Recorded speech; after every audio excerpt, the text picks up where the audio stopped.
Welcome to Practice Disrupted, a podcast where we find ways to create new solutions to current challenges while elevating the value of architects. I'm your host, Evelyn Lee, an architect who spans tech as an angel investor, startup advisor, and founder of Practice of Architecture.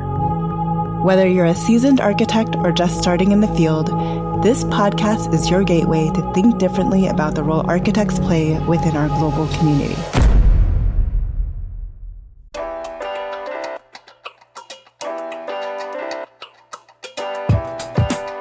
Hello, Disruptors. Welcome to this week's episode of Practice Disrupted. We're kicking off Season 11 with three voices who are reshaping the narrative of what it means to be an architect today. Meet Alex Yuen, Minkoo Kang, and Libo Li, three friends who co-host the podcast Most Podern and who've each forged non-traditional paths since studying architecture.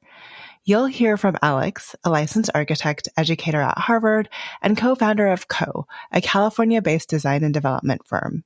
Minkoo, a former OMA designer turned real estate developer and MIT instructor, and co-author of the newly released Value of Design. And Libo, a self-proclaimed career job changer and data engineer at Meta, who also runs his own consultancy and writes Building Probable, a newsletter exploring data and the built environment. In this episode, we unpack how their careers challenge conventional definitions of architectural practice, the tension between title and identity, and what it means to truly add value to the built environment. Whether you're deep in the profession or wondering if it's time to make the leap, this conversation will give you a new lens on what's possible. Let's jump into it. Hello. So great to have Most Podern on Practice Disrupted. Welcome to Season 11. Ooh, Season 11. Let's go. Yeah. So just to get our audience and our listeners acquainted with you all, I'd love to do a round robin of the three hosts of Most Podern. So who wants to kick us off, starting with your name and telling us a little bit about what you do? My name is Alex Yuen. I'm an architect. I like to make things. So in one phase of my professional life that involves designing buildings, developing the buildings, which I do at the office that I started called with my partner, Wei Song. Another phase of my life also involves academia, teaching, researching, which I do at the Graduate School of Design at Harvard in the Urban Design program.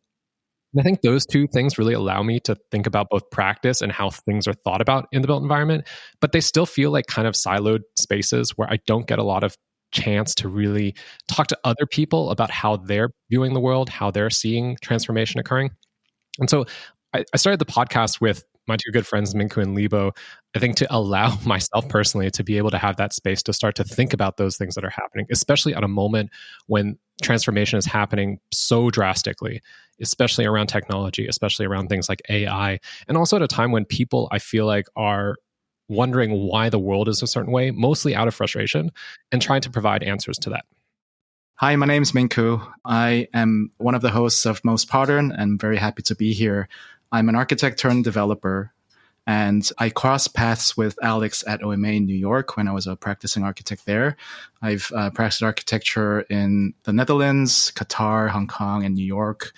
And after, having some struggles and also getting burned out, the usual kind of treatment that architects get in their early career, I decided to switch and learn more about economics and finance so that, I can have more impact in what I build. So now I'm practicing in Boston. I also teach at MIT Real Estate Development Studio. I'm very happy in this position, and the fact that I can also control in terms of the program and what fits, and also getting exposed to the driving forces that shape the actual built environment outside of the design.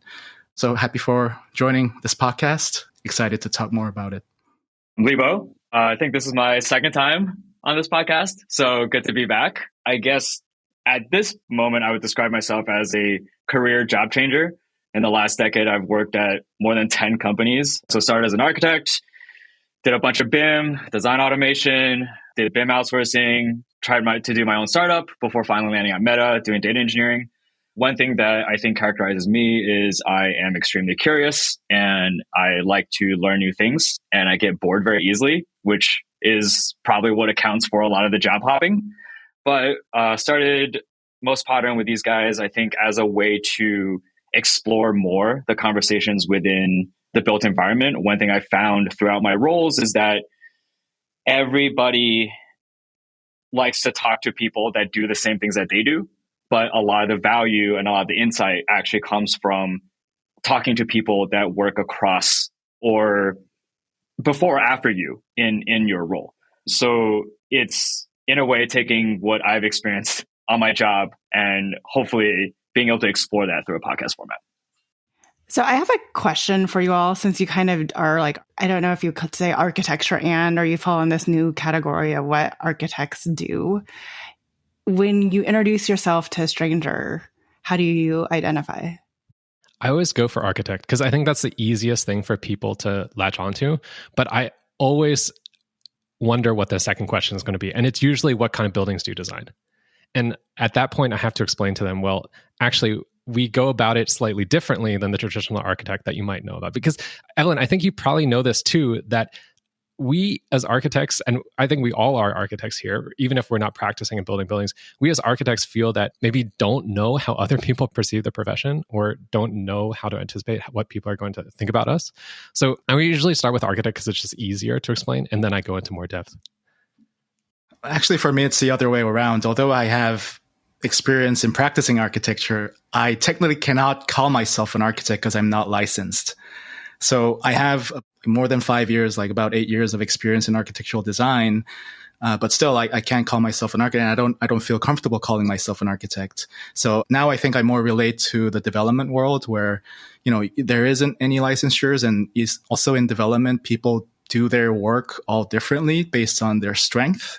So I would say, and I don't know if I can say it's like an architect as developer model yet, because I don't really produce my own drawings, but I also don't leave it all to the architects. So you tell me. But I think for me, the simplest way to put it is I'm a developer who is very interested in architecture, I guess. So I mean, I don't know, like it's just a title. It's just a label, right? With architects, I'm an architect. With designers, I'm a designer. With engineers, I'm an engineer. It doesn't really matter to me. Like you can call me whatever you want, but if I can do the job, I'll perform the role, right? Like I feel, at least for me at this stage of my career, constraining myself to a label feels forced and artificial. Well, but then what do you say when people ask you, what do you do for a living? I'm a tech bro. That's what I get paid to do, right? I mean, I say that a little bit. It's interesting because Minkoo, you're like, I can't call myself an architect. And I was like, well, it depends on the circles you're in. You definitely will have people that will be like, no, you can't call yourself an architect. You definitely would run in circles where people don't care whether or not you call yourself an architect. I just think there's this perception around, one, we've worked so hard for this title. So, and I think a lot of people, Libo, not you, apparently, would want to lead with that title because we worked so hard to earn it. And then I think the other thing that I always struggle with is similar to Alex, is like, oh, when they ask me what building I built, and it's like, well, how do I, like, this is just like this becomes a very circular conversation. So how do I get to something quicker, sooner? So I actually say that I'm a business consultant that helps architects. And that just happens to be an architect is what I usually land on. Can I share an example, an anecdote of where talking about an architect put me in a very specific situation that I think influenced how people perceive me? I was in jury duty in New York, and they go around the room and they ask, like, what do you do, and introduce yourself. And I said I'm an architect. And I'm pretty sure, I'm like 95% sure that people perceive me as being very analytical, someone who can think rationally, someone who can think logically. And the funny thing is, I don't think I can talk about the case that much, but in the deliberations, I actually did draw like a diagram of where the scene happened. And I tried to demonstrate that either this was physically possible or not possible.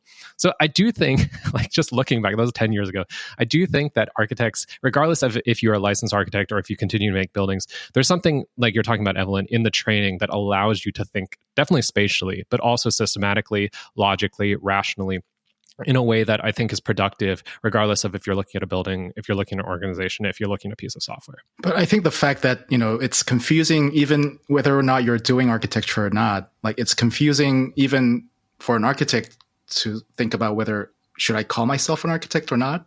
Like, isn't that an issue for the profession? Like tech bros, they call them tech bros. Finance bros, they call them finance bros. Like, but look, like there's so much more for us to worry about than like to lay awake at night. It's like, oh, what do I call myself? Like, who am I? What is my identity? Right? Like, I don't know. It's kind of like a meaningless question. Like, unless you're doing marketing, you're like, hey, I need to market myself as a particular niche. I invite Libo onto my podcast and he tells me I'm asking like meaningless questions. Just kidding. No, but I do think that I agree with you, Minkoo. I mean, Libo, you're a specific person, and I agree. I mean, the three of us, I don't think we care if we're architects or if we're not. Like, we don't need that title necessarily. But I do think that it is indicative of where the profession lies. Like, the medical profession is not like what is a doctor. I mean, lawyers, same thing. Like, it is pretty clear, and you go through a very similar set of training and exams that distinguish what you are. And I think it's not so much the title itself, it's really the situation that we find ourselves in, which is like, what type of value does the architect provide? And if the position demonstrates that value or not. I also think maybe people in tech, and I don't know, I think Libo, you just are Libo, so maybe this doesn't necessarily apply to you directly.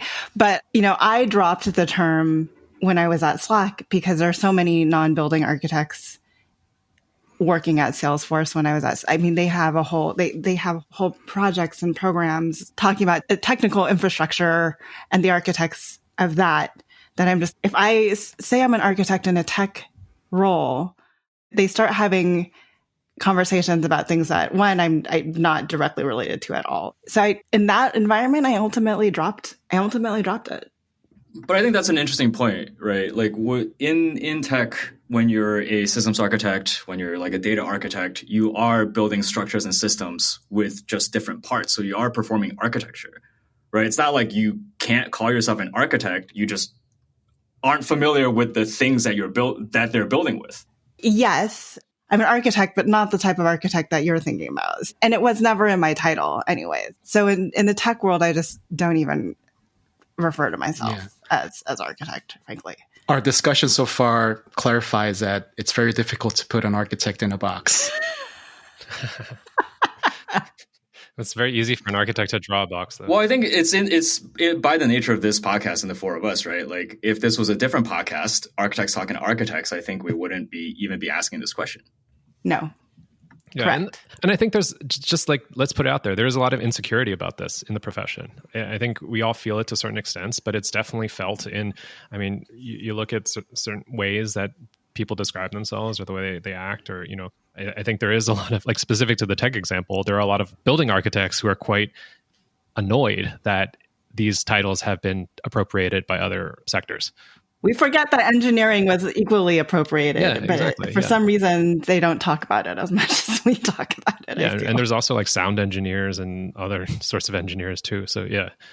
Well, Rem Koolhaas is not an licensed architect, so are you going to call him still an architect or not? I guess it's part of the question. I think it opens up a question: is like, are we comfortable to talk about what we do? Are we defined by what we do, or are we defined by our title? And I think that at the end of the day, it's probably more important what the outcome is, what we actually produce and what we make. Yeah, there are certain parameters or certain legislation, there are certain rules that regulate who can do this or that. And those things are still important for a lot of reasons. But I think, the four of us, and definitely the ethos of our podcast, Most Podern, is to really not care about that stuff so much and just say, like, what are we doing this for? So since I have two teachers or academics, half academics on the line, where do a lot of your students come from and what industries are they going into? I'll start first because I teach mostly design, urban design. All my students come from, they almost all have a previous professional degree in architecture or landscape architecture. And a lot of them are coming from abroad. So they're trying to start to use the way that they think about a building and its assembly, the different hierarchies that go into a project, and try to scale that up to the level of a block, a neighborhood, even a city. And I think there's a lot of actually questioning that comes in. One of the most, it's not shocking to me anymore, but it's always a little bit surprising, is usually around like October or so after the semester starts, they start to say, well, that's architecture, and now I'm an urban designer. And I have to say, like, no, it doesn't matter. You're just a designer, and you're doing things that draw at a different scale, but you still use your architecture knowledge. Like, you still have to put the buildings in the block in the city, et cetera, et cetera. So I think that goes back to our previous maybe it's just a human impulse, especially when you're younger, to try to like define yourself so clearly when honestly it's just what you do. And the students, they then go on to, some go back to architecture, so to speak, where they're designing buildings and the windows and the doors and everything that goes into them. And some start to do things more strategically, where they're more like on a consulting role, or they're working at a more planning scale. Some of them even go into real estate development, which I think is what Minkoo is going to talk about in a second. Yeah, real estate development is more of a diverse type of industry where, if you have money and land, anyone can be a developer. Actually, in one of our episodes, we talk about who gets to be a developer. Like, if you have the money and land, it's like, really, you can just build.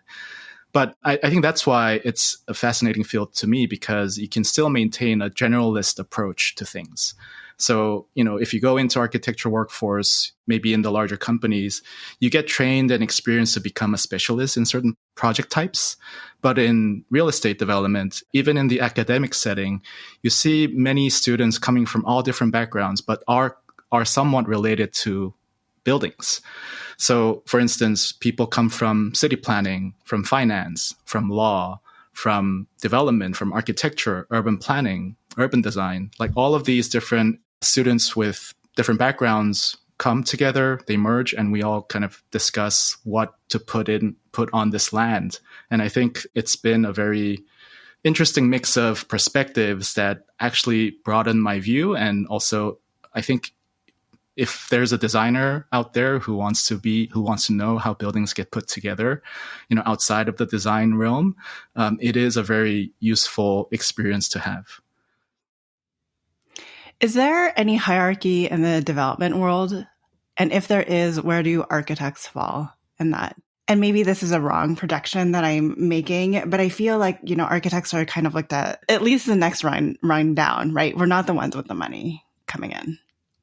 So because architects are not the ones with the money, architects don't know where the money comes from. They know how to spend it and, how to design things expensively, I guess, or cheaply. But I think it's very important to understand the flow of money from start of the project to the end, because that gives you an understanding of who gets to get a say on what. So, think about a building. Like, what do you need to do first? You need to identify the land, and then buy the land, and then, design it to, or even before designing it, understand what you're going to put on it. And then, raise money. You start the community engagement. You get a buy-in from the city. You also do a check in terms of, what you got approved, whether it's still viable in the market. Does the size work? And then you start the construction, and then it goes to the market. And all in this different phases, like I said before, development, it's like a wild, wild west now. Like, depending on your skill set, you can do development in all different perspectives and all different avenues. What I came to believe that is effective, not just for me personally, but also for development in general, is to have architecture engaging as many times as you need, because I understand architecture as an art of communication. So you need communication and visual communication throughout all the phases, not just when you're designing the building, what the facade looks like. You need to communicate what the idea is of the project to the community members, to your banks, to your lenders, to your investors. So I would say, that's why being an architect, and especially having this generalist view, really helps you to be a good developer as well. Libo, I feel like you, out of all of us, not just the three, not just your two co-hosts, have stepped furthest away from what we would consider traditional practice. Do you miss any aspects of architecture? Oh, yeah. Like the hierarchy, getting asked to print PDFs from Revit. God, I miss that. Just those days where I'm just sitting in the office, 9 p.m., printing PDFs. The timesheets. The timesheets. Oh, man, I have not filled out a timesheet in years. God, I miss that stuff. No, I don't, right? Part of what I love about kind of working at different places is getting to learn from people that know things that I have absolutely no idea about. Like earlier today, I was in a machine learning training session. No idea what's going on, right? 2 hours, just sat there, wrote down all the vocabulary, checked on LLMs on next to me, what do these words mean, right? But this is what I've experienced as the fastest way to learn something, is just being immersed in an environment where you're just forced to do the thing. and you're just forced to catch up. And I think coming from an industry that's very slow moving, that's very risk adverse, this is something that I find really compelling is the learning environment that I'm in. Have any of you ever regretted the education path that you took to get where you are? And would you have done it differently? No, I think regardless of where you end up, I think there's a huge amount of discovery that happens in architecture school. One advantage that we all had as we studied design as undergrads too. So that's at a moment where you're also transforming as an adult, moving from adolescence into adulthood. And I think, for instance, just the fact that we don't really take tests, I think for me was really amazing. I was willing to put in the hours to do something that was public, that was something that I had to show off and was something that I had to put in my portfolio and would lead directly into further conversations about the future of my career. I think that that's something that I always try to impress upon students is like, this is a very unique experience, actually, to be able to learn by doing. Not a lot of people get that. And I think especially nowadays, as Libo talks about, just the opportunity to be able to get better at something by practicing at it. And I think we're going to talk about practice in general, but to me, that's sort of the definition is like you put your mind to something and you try to improve at it, regardless of if it's making a building or making a piece of software. I think that opportunity at an early age is really great and it's really nice. So I never regret it at all. Yeah, I share the same feeling with Alex in terms of the education and the fact that it exposes you to a sea of knowledge that, because architecture, they reference everything from outside of architecture to propose new ideas. So that was really good for me. One thing that I actually regret not taking is the understanding of how the society works in terms of economics, finance, and, like to a point that when I was practicing architecture, people talk about interest rates. Like remember like 2008, 2018, there were crashes in the economy. I didn't understand like how would that impact my work. But once you become a developer, just like a 25 basis points rate increase in interest rate, that can really like fuck up your building. So you now see where these like small changes that is outside of your control impacts your building. And I think that is something fascinating. And I would have loved it if I could have the opportunity to learn about that in school. Yeah, I think to build on that, like we spend so much time, and anybody who's gone through architecture training knows like it's really intense because to learn how to make something and to do it right takes a lot of time and effort. You have to do it over and over and over again. But to Minkoo's point, I remember when I was in architecture school and maybe I was in the airport or something and I would see Bloomberg or CNBC on the screen, be all these numbers. And I'm like, who cares? What is that? That's not art. That's not creative. And then you get into practice and you start to, to your previous question, Evelyn, like what is the hierarchy of decision making when it comes to these projects? I found that a lot of my colleagues and even my bosses had no clue, the architects, but there was something that was controlling the design. It was controlling not only the output, but my lifestyle. Like if I had to stay up late to reproduce something because the client rejected it. So I do think that, going back, I don't know if it's possible at that young age, but to connect what I'm doing with what it's implied and sort of related to would have been really beneficial. So I think two things that I guess come from two members of my family, I think resonate with me a lot when thinking about this problem. One is my mom always says a person can't walk two paths at the same time. So thinking about whether or not I regret going to architecture school is kind of meaningless. I'll never know what the alternative could be. I might be in the same situation. Now I'm an architect coming from a different major, right? Could happen. I think the other thing is something my brother said is it's a waste of money to take classes in college that you can read a book and learn.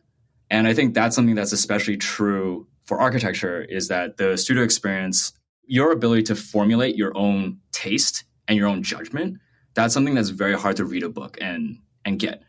Like now I'm extremely comfortable saying that sucks, that's ugly, I don't like that, that's beautiful, right? And I don't care if other people disagree with me because I trust my taste and I trust my judgment. And that's something that I feel really came from the education that we got, which is very insular, very academic, very kind of design heavy. And that's something that I feel is really valuable, especially in an environment where not a lot of other people have gone through that same experience, to be able to go into a chaotic situation, go into a situation without a lot of clarity and drive the effort towards that goal because you are used to taking a situation and figuring out how you structure it, how you bring it into a cohesive narrative and a cohesive idea.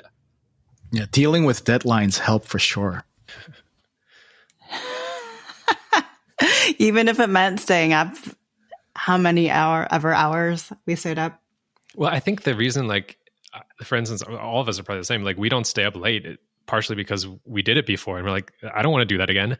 But at the same time, this maybe sounds a little bit, maybe too hardcore for me, but we know that we can, right? Like, we know that we can push through and we can do those things if we need to. And the goal is not necessarily to replicate like when we were 21 and we didn't have very good executive function, but the goal is to know that like there's a lot of things that we can actually accomplish if we put our mind to it, if we hit those deadlines and those markers. And like, I think the idea of even just understanding how a building comes together, you know that it doesn't happen all at once. Things are built on each other, ideas are removed, replaced, brought in, and there's this sort of like click that happens when everything comes together. And that happens for me when I'm designing building. It happens for me when I'm writing a paper. It happens for me when I'm cooking dinner, right? Like, the ability to think through the process of delivering something from finish to end, I think benefits people in all facets of life. One of you touched on the value architecture and the confusion with titling. I think we can all agree that architects, those primarily in practice, and even people like ourselves, want to see architects be paid better for the value we all believe that they're capable of potentially delivering. Do people like us confuse what it means to be an architect in the world, and it make defining what that value is harder? You'll get paid more if you're more valuable. True. Well, I think one thing that probably, Minkoo, you feel the same way, is like when you actually look at the pro forma or the budget of a project and you see all the costs and then you see the architect's fee, you start to understand why this is the case, right? Like, especially in America, when construction costs are so high right now, the first thing that's going to be pushed down is the design. I'm sorry, like, if we need to build housing, people don't really care what it looks like. I have colleagues who are talking about, they think that people go on Zillow and like try to figure out what the finishes are and if it's brick or if it's wood, and that's how they decide if they're going to buy housing. I'm sorry, that's not true. People decide housing based on the number, the cost. That's it. Okay. And Neighborhood. Yeah. Location and place, things like that. But the qualitative stuff that we talk a lot about and that we're obsessed with as architects, which I think is fun. It's good to talk about that, right? Like, it matters what things look like, but doesn't matter to everybody at that same extent. So I don't think we confuse what the value of architecture. I think architects just in general, like, regardless of what you're doing, if you're running a business, you have to always advocate. You always have to sell what your value is, as Libo was bringing up. So I wrote a book that's called Value of Design, and it's hitting the stores in July 1st. So it should be at the stores now. So you should go get it. But essentially, I understand that statement that, you know, the end dollar value matters a lot. But I also don't want to undermine the value in good, well-designed spaces, because at the end of the day, your real estate value is really tied towards how well it's used. And if people love your building, you'll be valued higher. It's like a very intuitive thing to understand. But that's also kind of a post-evaluation, right? Because you're paid for the design delivery services as an architect. So it's like, if you love your building, that means, 12 minutes. The post-occupancy says that you love your building. It means like I get a bonus. Yeah.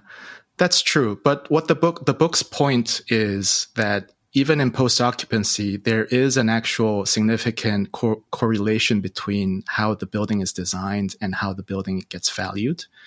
And there should be better ways to capture that valuation, so that, because what I see as an issue is that because the profession itself is kind of siloed and left outside of critical decision making that's related to the building process, architects also have, from my experience, have this tendency to just not care at all. Just pay me the money. I'll deliver your scope.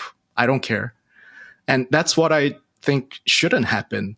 And as a developer, I'm happy to share the profit if there is a metric and a way that I can convince my investors and the bank to follow that. And at the moment, there is just no way to capture the value add from a good design. So although there's this disconnect between what good design is and what the architecture fees are, I think there should be an effort to try to connect those two pieces, and also therefore have the architect to have a buy-in and have some equity stake in the project so that they can care. of what they deliver makes sense and is better and actually works. Have you guys heard about the water diamond value paradox? No. It's something that came onto my radar just this morning, actually. And basically the idea is that there's this weird contradiction where water is essential for life, but it's not valued monetarily very high, versus a diamond, which has zero utility for survival or anything, has a lot of value. And I think that, I don't know exactly how this equates to architecture, but I do think that there's a connection there, which is, especially when you're on the real estate development side of things, like you're trying to limit risk as much as possible. And risk has an inherent connection to market value, meaning if you succeed, the market value of your product or your project will also succeed. And if you fail, you'll lose a lot of money. Whereas design, I think we all recognize, has social value. It has importance to society. It has importance to community. But it's very hard to quantify what that is. And I think what happens quite a lot is that architects, because we're trained maybe so intensely for 3, 5, 6, 7 intense years, we sort of think that everybody gets why architecture is important.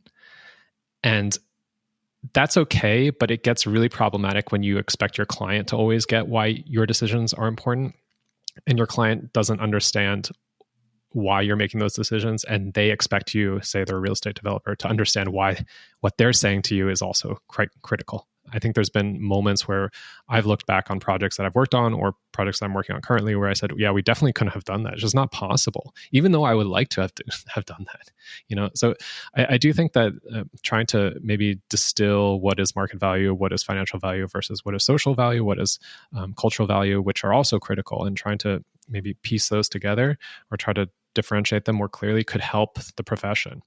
But I think it's also like a cultural thing, right? Like out of school, we inherently think design is valuable. Like that's a hypothesis. And we're constantly trying to reiterate that, right? Like the hypothesis should be design is not valuable. And you should try to disprove that, which is a totally different way of looking at the problem. And I think, through having to do sales, through, working in tech, is like everything you do, you have to have ROI.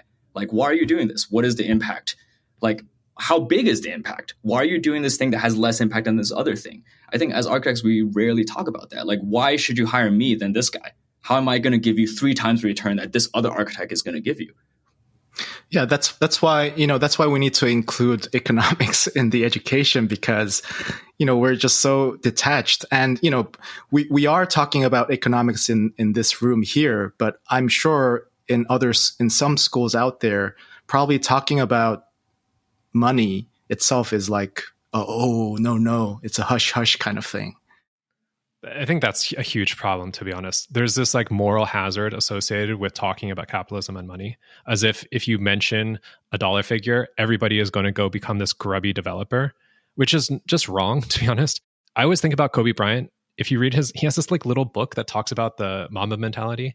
And in one of his rules, he's like, I read the rule book because I knew what the referees were officiating against. If I could do that, then I could play the game and I could take advantage. And I knew that my competitors hadn't read the rule book, so I could get away with things potentially. I sort of think about it the same way with architects. It's not to say that you need to totally accept everything that has to do with capitalist society and has to do with business. But if you know how it works, then you can take advantage of it. And that's probably something that I would encourage more people just to be more fluent about. I just think they're not looking for the right rule book, right? They're looking for architects being architects are like the rule book, like the building code. Like, what are you talking about, Alex? Or architects being architects, the rule book around policy and legislation that we have to change, that we don't need that much parking. Like, I think the rule book that you're asking them to look at is so foreign. Yeah. It's so foreign to them. There are so many rule books too. Yeah, and to be honest, a lot of it comes, I've just had to speak blatantly, like I think a lot of it comes from a sense of entitlement. Like there's a lot of architects out there who are quite successful because they got projects, handed to them. Either they're in the right place at the right time, they have connections, and which isn't to say like that's a bad thing. Like if I had those opportunities, and I have been lucky in certain ways, you take advantage of them and you get judged based on your ability to execute. But I think what architects maybe should wise up to is like that rule book that I'm talking about. Every other business understands it's out there. Like if you're a trash collection business, like you're concerned with what are the systems, what are the things in place that allow you to succeed or not succeed, and you analyze that and you figure it out, and then you can be a very well-paid trash collector, much better paid than an architect, to be honest. So I think that it's just like that curiosity that Libo's talking about. If your motivation is to design cool things and make fun spaces, like pursue your curiosity. But if you're also wanting to get paid more, I think there's other ways to think about it. So this goes back to me, and I was talking to another colleague about why architects start practices versus how an entrepreneur starts practices, right? Like you said, like they do a market analysis, they understand their competitive position. Architects start practices because like, oh, somebody moved, so we want to keep them in the firm. So let's open an office where they moved to. Or for a lot of moms and a lot of caregivers, it's like the office isn't giving me the flexibility I want. So I'm going to go open my own office. It's a very different type of mentality when it comes to even what's it like starting a business for an architect.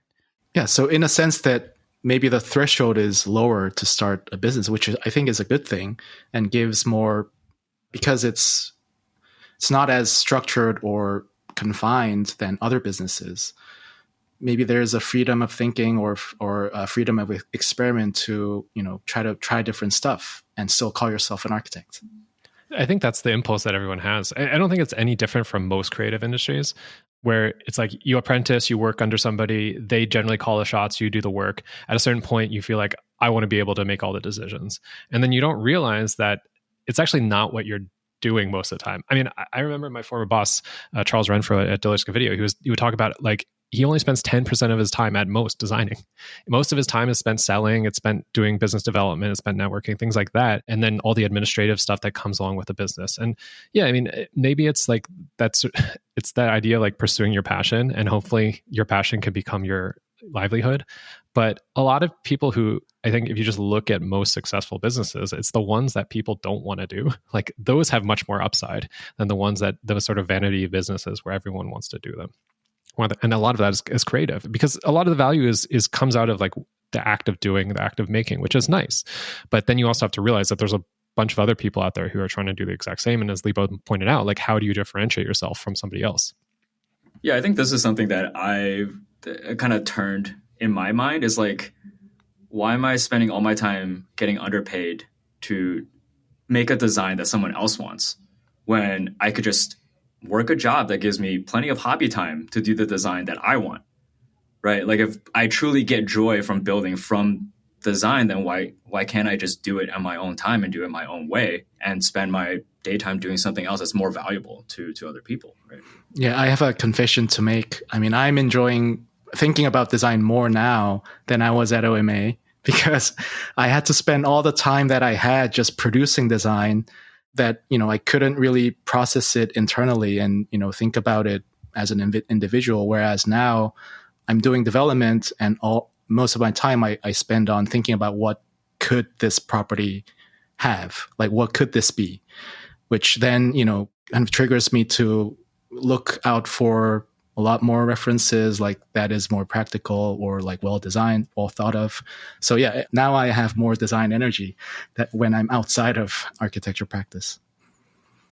Where do you all think the future of architecture and the future of architects and architecture practice is headed? Looking at people like yourselves moving, workforce changes, for all intents and purposes, leaving the profession, as well as the technology influx we're seeing coming in. And then I think there's the added sense of, for me, it's even the VC and now PE money starting to come into the AEC world, and whether or not we're going to be running firms or we're going to be working for the non-AEC individuals. Is VC buying architecture firms? Is that something that's happening? No, well, it's interesting because Cove Tool, just is now Cove Architecture. So it's a VC-backed company firmly in the AEC space. But they are saying, and I just talked to Patrick about that. Patrick will be on later in the season, about they're investing in the vertical tools that Cove is developing, essentially. So they see an upside there. That's super interesting. Like, Patrick's a great dude. And I think the vertical integration part is, I think, really important for architects to think about, because I think architects really think about themselves as like this anchor role in the whole system. But when you zoom out and look at the whole system, the architect's participation is actually quite small. But I think design is one of the only things that is able to take a spreadsheet and connect it to materials on the other end, material and labor. So inevitably, you're going to have to use design as a translation mechanism in whatever vertical building business you're doing. So, I mean, this is like what WeWork did, like having been a part of that system is like design just gets consumed into a part of that system and you're just a role player, which is great, which is fine, right? But you're going to outcompete everyone who's an individual architect because you have access to way more information above you, way more information below you, and therefore your design is much more robust because of all the knowledge you have. Yeah, I think it's a very exciting moment where, architects are, at least what I see, they're actively reconfiguring and redefining what they do, and not just the title. It's actually the work. So you see architects like here, us three, like you see architects doing urban design, architects doing tech, data engineering, development, finance, private equity. Like, I think the generalist approach of architects is very valuable, and that skill set can be applied to all various fields of the industry. So I think it's a very interesting moment because almost everyone that I talk to who are students, they acknowledge that the traditional architecture practice is just making their lives so much harder. And I sense that they got enough because the rents are skyrocketing, the home sales prices are skyrocketing. Like it's getting more and more difficult to buy homes. So, and that is maybe the apparent lower hanging fruit issue that every architect might try to tackle, right? And there are many ways to peel this animal, where you don't necessarily have to design and draw the plans to make an impact. Like you can try to tackle it from policy, tackle it from a startup perspective through technology, like build up maybe an interactive map that filters the zoning information for more intuitive reading. Like there are many ways that architects can contribute to makes a city better, provide necessary housing and building stock. I think that there's a moment right now where there's going to be a separation for a while between the traditional practices, the established ones, and the ones that are emerging at the moment. I think, Minkoo, when we were at OMA, which is like 10 years ago, I think we both sort of predicted the end of the Starchitect. We didn't anticipate that there would necessarily be another REM, there would be another Jean Nouvel. And I think that's more or less played out. I think that type of firm is probably equivalent to like the fashion houses of today, like LVMH, Louis Vuitton, Chanel, Dior. Like those names still exist. The people who started them are gone, and they will continue to have a market hold on those things. So if you're looking for a museum, if you're looking for an airport, you know who to call. A 3-letter named firm somewhere in New York or in Rotterdam or in Basel, something like that. But I think that there's going to be a set of emerging practices that are operating at a smaller level, which are less probably motivated by the process of making the architecture and are probably more motivated by the outcomes. Now, that isn't to say that they don't care about the process, but I don't think they aggrandize or they're obsessed with the process in the ways that they were in the past. Part of that is because the tools are getting much faster. And I think that one thing we know about practice is that when people have done something for a long period of time, maybe 30, 40 years over the course of a career, it's very hard for them to change. And so, our generation that is, we grew up in analog. I think all of us have drawn hand drawings before with a slide ruler and everything like that. Then we learned how to draw in CAD, we learned 3D, and now AI and all those other tools are marking the scene. And I think we're quite lucky in this sort of bracket of people to be able to know how to move from one set of tools to another. So I think that there's going to be a bunch of architects, maybe I'm saying this because I include myself in this, who recognize a lot of the limitations of traditional practice, see how some of the things that are happening outside of architecture, some of the things that are coming out of Silicon Valley, or some of the things that Libo's making in his job, how those sorts of things can actually make our lives better. And not just like so that we can have more free time to hang out at the beach and play golf. Like, no, so that we can actually design more. We can have a larger scope. We can do more of the things that Minkoo is talking about because we have more attention to spend on those things as opposed to trying to make PDF every night. And so I think there's it's a translation from sort of goals for the business, and then trying to, like you would in any other design project, trying to reverse engineer that into figuring out what tools and what processes you're going to employ to actually get there. Yeah. And in the age of AI, I think, individuals will be more equipped to do more, right? So, if you come from an architecture base and a perspective and, you want to build a really cool building, there will be tools out there that can help you to deliver much quicker and much, effective results. So that's why I think it adds to this excitement that we're seeing right now. Yeah, like for instance, I forget who it was, but somebody, I think some VC type person was saying they expect within the next 5 years that there will be a single employee unicorn company. So a company worth $1 billion just because of the power of AI and the leverage that you get from using that. Sam Altman says that all the time. Sam Altman said it? Okay. Yeah. Do you think that we could have a single person architecture firm that could produce one building? It depends on the scale of the build. I mean, you can have a single person architecture firm. True. Okay, let's talk about what I'm talking about is like what traditionally took like 10 people. Do you think one person could do that job? I think that's an important question to ask right now. First of all, there isn't an architecture firm that's a unicorn. So I don't think there will ever be a single person architecture firm that is a unicorn. But I do think the latter or what you pose is possible. And I think that's probably like where a lot of people would not say, I think it makes more sense, right? Like if you can actually achieve more value with fewer employees, with fewer overhead, then you can pay yourself more. By the way, that's just math, right? So I think that there are those people out there who think that, okay, like architecture has its problems right now. The profession has its problems right now. How do we streamline it and make it more efficient? I think that could answer a lot of our problems. I think another thing is like architects don't have leverage, right? Like I make one SQL call more efficient and it's $100 million a year, right? And that's like a tiny piece of work.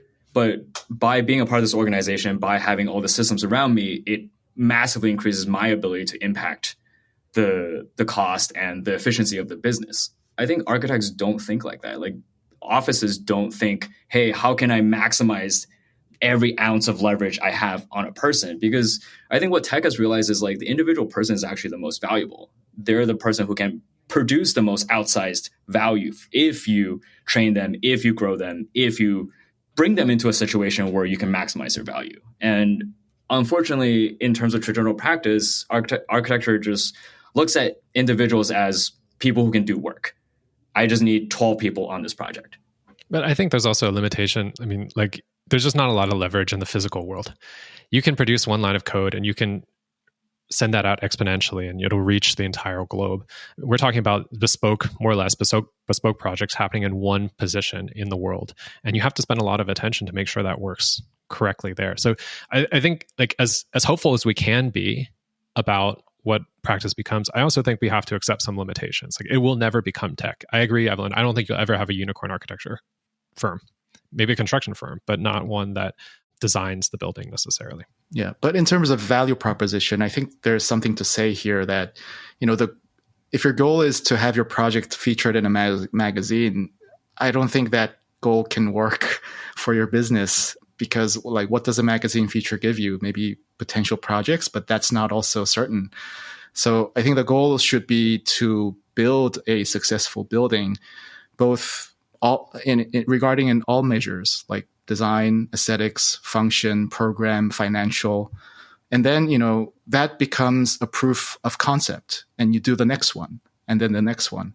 But if the goal is to just have your design featured in the magazine, you're blended with hundreds of other designs that's featured in the same magazine or blog that looks, frankly, kind of similar to one another, because they're all trying to be a little bit unique. So I think that while that, I think I acknowledge that as one of the values, but we should also try to expand that and, try to find another valuation system for architects, like not just being featured on a magazine or being famous. So my husband recently met up with a friend whose daughter is interested in pursuing architecture and going to architecture school. I'm interested in knowing, what is your advice now for somebody that's interested in going into architecture, whether it's the schools they should be looking at or the curriculum they should be following? What would you say to the aspiring architects? I have to make sure I don't get fired for saying this. Do it. Don't let dreams be dreams. Right? Like architecture is such a dream school career, right? Like there's no wealth at the end of that tunnel. It's just like you do it for the love, right? So I'd say do it. I would say the other thing is question everything your professors tell you, because there's some real idiots out there that get to teach architecture, and including if you myself. don't question them, you'll just, learn the wrong things. So that would be my advice. No, I agree about the questioning. Remember Troy Libo? He would always tell us, like, you should question what I'm telling you. You should who knows if I'm right or wrong, And I think what I would say more broadly is that the schools often try to say that, okay, architecture opens you up to a world of possibilities, because I think they acknowledge the fact that the profession has a lot of limitations, and especially in this economic environment, it's not the most lucrative career path. So, but I think they sugarcoat it a little bit. And what I would say to that is, yeah, there's a lot of opportunities, but also that means there's a lot of uncertainty. So what you would come out on the other side with is a series of tools and a mindset and maybe some capabilities that will allow you to do a lot of different things. But you still have to put in your own investment in terms of your thoughts, in terms of your direction, in terms of your personal situation, what kind of life you want to live. I think it's really hard when you're 18 to know, like, okay, when I'm 35, am I still okay with having this income or living in this many bedrooms of an apartment in this city? You just don't know at that point. So I think you just have to be very open to change. And I think that's why what Libo is saying is, like, question everything constantly is really important, because once you graduate, the schools don't have any responsibility over you. And it is your responsibility then to question, is this right? Is this working? And to make your own decisions and to be accountable for your own self. Yeah, I think in terms of academics, I mean, we talked about its shortfallings, but I still think it's like the coolest major you can do. Like, who gets to travel to Europe and all this, like, amazing cities, like tour buildings and, like, be fascinated and fall in love with what other people did before you? And, it's just that the society and how it functions is maybe, not as favorable for architects at the moment, unless you're on, like, the top 1%. But, it's questionable. But I think studying itself, it gives you and opens you up, opens your perspective, opens your knowledge. And, from that, you can try to more specify your career path after that. And then my follow-up question to that is, I'm the emerging professional or the middle-aged professional in architecture, and I'm fed up. What is your advice to that individual? Good luck. Leave. Like, why keep yourself in a bad situation that you're not enjoying? Yeah, I think that's a simple answer. I think, but I've talked to so many people, Libo, it's like, I'm committed, even if they're not committed to the firm, they're committed to the project that's going to take another 5 years to finish, because that's how architecture projects go. The clients, the community that my project is a part of. So, yeah, I mean, yes, those are all excuses, right? Like, what you have first and foremost is your commitment to yourself. Right? If you're in a place where it's not fulfilling, where you're not growing, then you're in the place for the wrong reasons. All those things are going back to how architects are risk averse. It's always easy to say, hey, I'm not doing that because of X, Y, and Z. It's much harder to say, let's go, right? It's much harder to say, everything I've experienced so far has very little value in what I'm about to do, but I'm going to go do it anyway. That's much harder. Then what about somebody wanting to make the jump from architect to tech like you did, Libo? What's their next step? Learn to code, build some projects, figure out what you like to do, and then interview, right? Like, the interview's tough, but it's very passable. You just have to study, you have to know your shit, and then you just have to pass. That's all it is, right? Like, that's the great thing about technical interviews is, like, if you have the skills, you can pass the interview. It's not like you have to pass this vibe check with some dude who, like, may or may not have gone to the same school as your best friend, who, like, knows you're a professor, and then they can put in a good word. Like, who cares, right? Like, can you write SQL? Can you design a database? Great, let's go, right? I think just to build on this, piece of advice that I got, again, from Troy Sham and Libo and I, was our press professor at Rice, is he said, at one point, he said, Alex, it was like 21 or something. He goes, Alex, you're too uncomfortable with being uncomfortable. He says, you need to be comfortable with discomfort, basically. And I think regardless of where you are in your career, but especially I think this has to do with architects. I'm not going to say why exactly, but it just seems my pattern recognition indicates that a lot of architects are quite uncomfortable with situations that aren't familiar to them. And I think if you're going to move, like I see it all the time, I want to become a developer because that feels like I'll be on the other side of the table and I'll have control. Yeah, but what does that mean? It means you're going to have to figure out how to do financial modeling. It means you're going to have to be able to sit there and read like mind-numbing data. Like you're not going to be having fun with Rhino. Hey, data's fun. Like you're going to have to do these things that are uncomfortable. I think one really uncomfortable thing for all of us here was starting a podcast. Like it was not fun. Like intrinsically at first, it was exciting, but like you have to encounter once again like not being good at something. And I think that that's probably the most important thing. And know that like you have to figure out how to be bad at something, basically.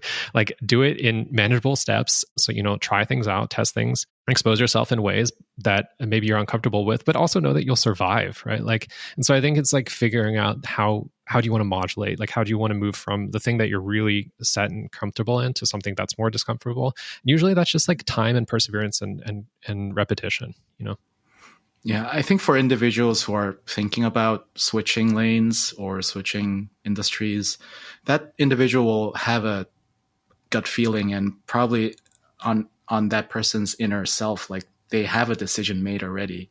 So I'm a huge believer of gut feeling.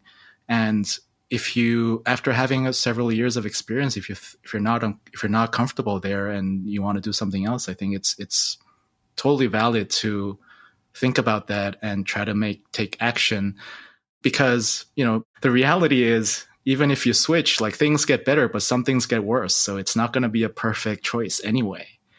Like that happens in development too. Like you can do the design, but you also manage and deal with the circumstances of a certain decision. So if one decision goes bad, you'll lose money. Something goes right, you will gain. So I think the beauty of being a developer is that freedom that you achieve by taking the responsibility and the accountability of that decision. So I think there are opportunities out there outside of architecture. I mean, I also thought to myself, like the only way to be a successful architect is to go to the best school, work with the best architects, open your studio or whatever, and try to rise to that level. But I think there is a big shift in the reality that we are living now, where how many of those museums are getting built every year? How many of those competitions are out there? Like, it's not like we're back in the 70s or 80s where there's this growth of globalization, like all the countries are opening up for new architecture. We're not at that stage. So, but we're at a stage of, data renaissance. Technology is out there. Like anything can be possible. I see a lot of, YouTubers opening up their studios, and some succeed and some not. Like there's a lot of opportunities for entrepreneurship. So, if you are thinking about it, think deeply and you'll know the answer and you act on it. I think one thing that really helps though to make a leap into anything is to don't necessarily go at it alone. Like find people that share a direction, share an ambition, share the willingness to sacrifice something.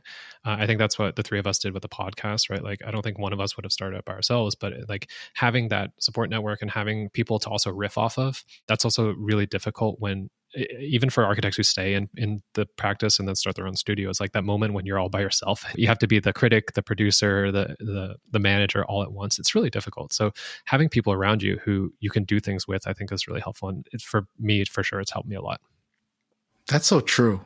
And I say the same because, Alex, your wife, Weijia, we kind of did it in a coincidence where I worked with Alex in OMA New York, and then I went to MIT to do my master's in real estate development. And that's where I met Alex's wife now, Weijia Song, there. And, that's how we got reconnected. And I think sharing that similar background at OMA on design, but with a ambition and a goal to become a developer and take more kind of control over the work, we aligned in that path. And I think we've built a very strong kind of partnership in terms of like supporting each other in the work that we do.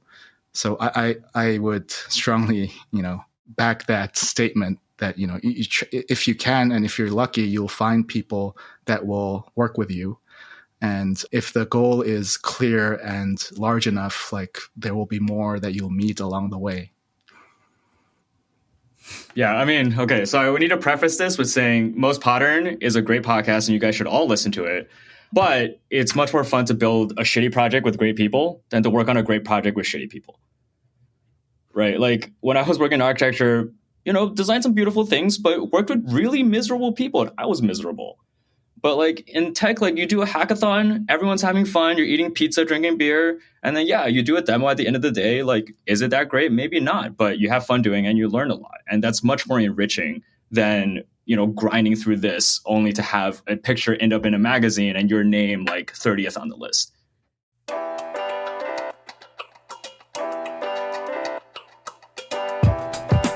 Hi, Disruptors. Thank you for joining us today on an episode of Practice Disrupted. If you like the content for today's show, you can find all of our past episodes over on practiceofarchitecture.com/podcast. Be a part of the conversation by joining me, our speakers, and other disruptors in our community at practiceofarchitecture.com/community. Our social media handle is Practice of Arch. That's Practice of ARCH. We'd love to hear from you, so feel free to drop us a DM and say hello. Tune in next week for a new conversation on change in the profession.